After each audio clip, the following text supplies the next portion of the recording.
Hello everyone, this is Remlays from 40k Theories, and welcome to the February 2019 edition of the Patreon Q&A sessions.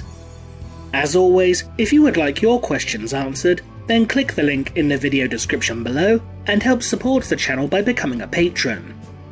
Now, let's jump into the questions.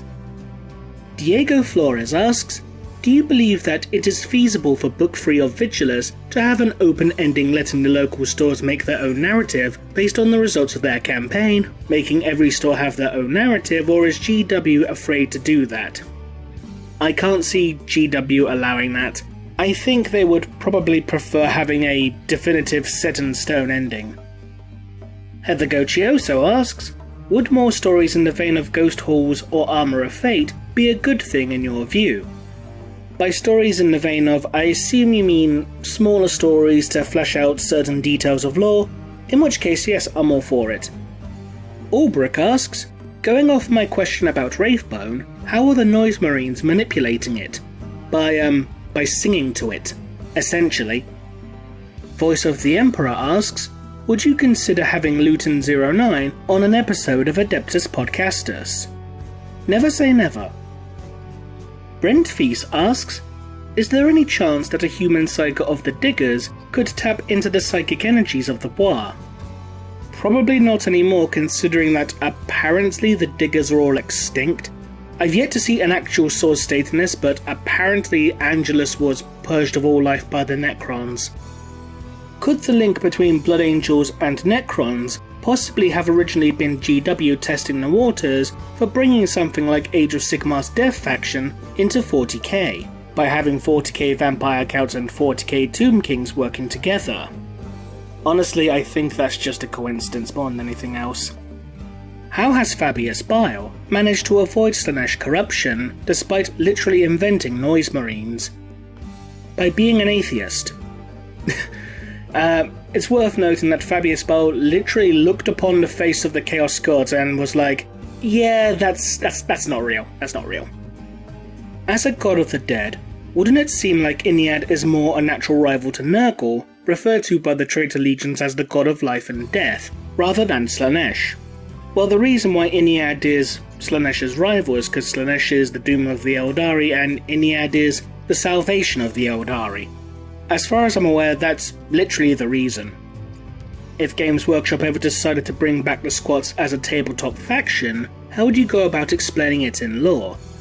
Just go by using the 2nd edition lore as a base, and expand upon their supposed quote-unquote extinction by the Hive Fleets, and how they survived that. Just work on that basis. Brandon A asks, in the days of the Great Crusade, when the Primarchs discovered a Xenos race, did they straight up attack them without mercy, or attack because the Xenos attacked first?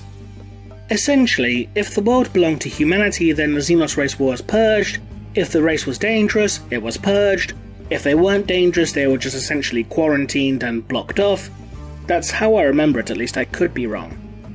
Are there any planets that had the Spartan way of life? I think Rinsworld did for a brief time. There was a time where the chapter master, or a previous chapter master, basically took failed aspirants and used them as breeding stock essentially to try and breed better recruits for the chapter.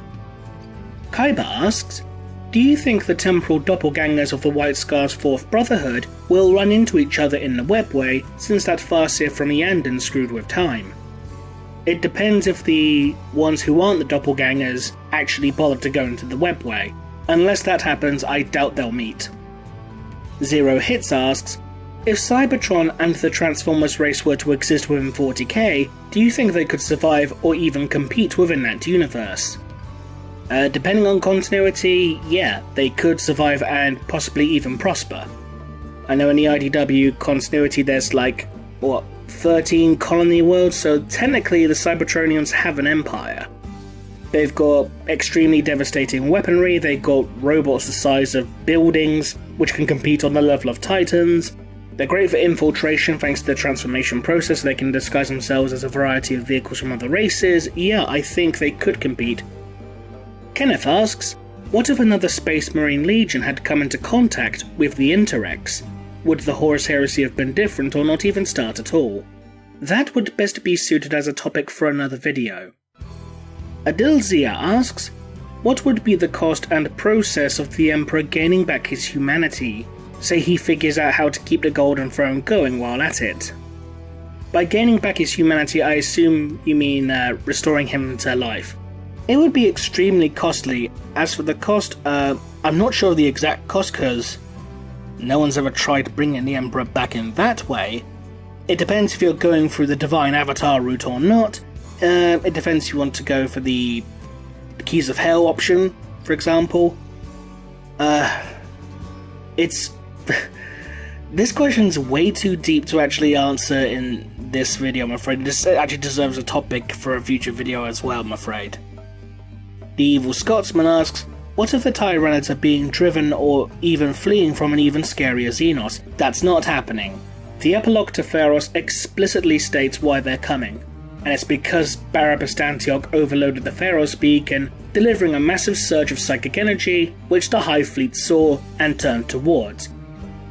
If the warp expands throughout the universe, could there be Chaos Gods that are unknown to the Milky Way galaxy? Possibly yes. Luke Welsh asks, could the Legion of the Damned be what's left of one of the missing Primarch's legions, and that they were the backup/counter to Magnus and the Thousand Suns, with their Primarch made to sit on the Golden Throne as well to back up Magnus? No, I don't think that's the reason. Considering that, in Master of Mankind, the Legion of the Damned, or at least the first iteration that we know of, was made from the dead of Istvan. And according to the Scions of the Emperor anthology that was released over the Horus Heresy Weekender, the 2nd and 11th Legions were not destroyed, even though their Primarchs vanished, quote unquote. Their legions were intact. So it's strongly implying that the legions were basically broken apart and reabsorbed into the other legions. Iron Warrior 94 asks, what are your thoughts on multiversal Chaos Gods, and what does this mean in terms of how powerful the gods are, despite only affecting one galaxy in their home universe? Well, the Chaos Gods, for example, are multiversal.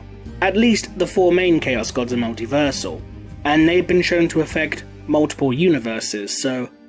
I mean, it's pretty much blanketly stated that the Chaos Gods are absurdly powerful. I mean, they can corrupt reality, so I don't think that really there's any actual limit to their power and influence beyond the actual limitations of material space, if that makes sense. Similar to how GW brought back a Man of Iron into the narrative with Blackstone, which I am still pissed off about to be honest, what if they brought in a living old one into the setting? I really hope they don't. I think that would be a stupid idea, to be honest. I mean, a Slann is fair game. An old one? No, please don't at all. Ghost Reaper asks, will GW ever consider doing a redemption arc for certain traitor Space Marines? For a minor character, maybe. For a major character, no, they'll never do that. Mark Heafield asks, what do you think the odds of survival would be for the Red Dwarf cast if they somehow went to the 40k universe? I have no idea, my knowledge of Red Dwarf is extremely lacking, I'm afraid.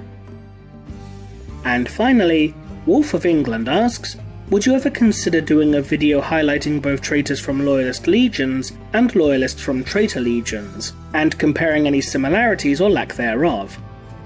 That would be a good topic for the future, I would admit. Yeah, I might possibly do that in the future.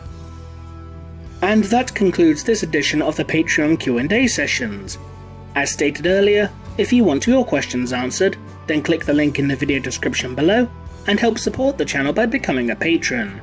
Until next time, this is Remlace from 40k Theories, and we'll see you again soon. Bye bye.